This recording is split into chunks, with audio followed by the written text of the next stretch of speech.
Vincent van Gogh painted at least 15 paintings of olive trees, mostly in Saint-Rémy de Provence in 1889.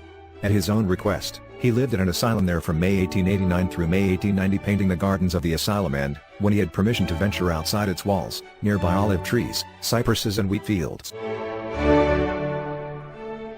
Van Gogh in his last years of creativity has written 18 landscapes of olive trees. Forever remain enigmatic creative process of a great artist in this dramatic and difficult period of his life.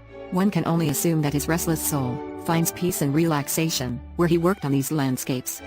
The olive tree has been for Van Gogh's great spiritual significance, especially given the fact that he, having been born in the family of a Dutch priest, a Protestant, he received a religious education and knew the Bible.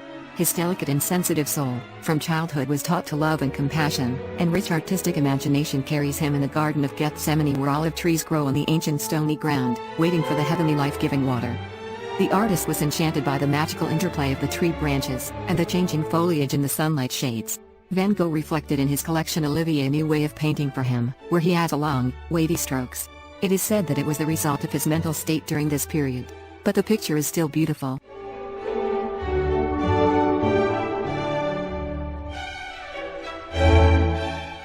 Museum curators have made a surprise discovery in Vincent van Gogh's olive trees, a grasshopper embedded in the paint.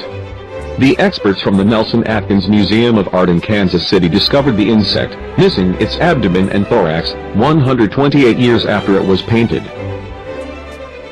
Van Gogh was a famous proponent of plein-air painting, the practice of painting outdoors, and it is thought the grasshopper unintentionally became part of the canvas while the artist was at work outside. Vincent grew up in an exciting age, the age of the steam train. Vincent took the train to other countries.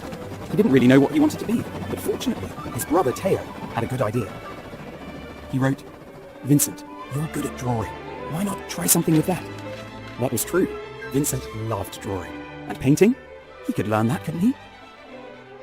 From that point on, Vincent knew what he wanted to be, an artist. All he did was paint and paint. But even then, he wasn't happy.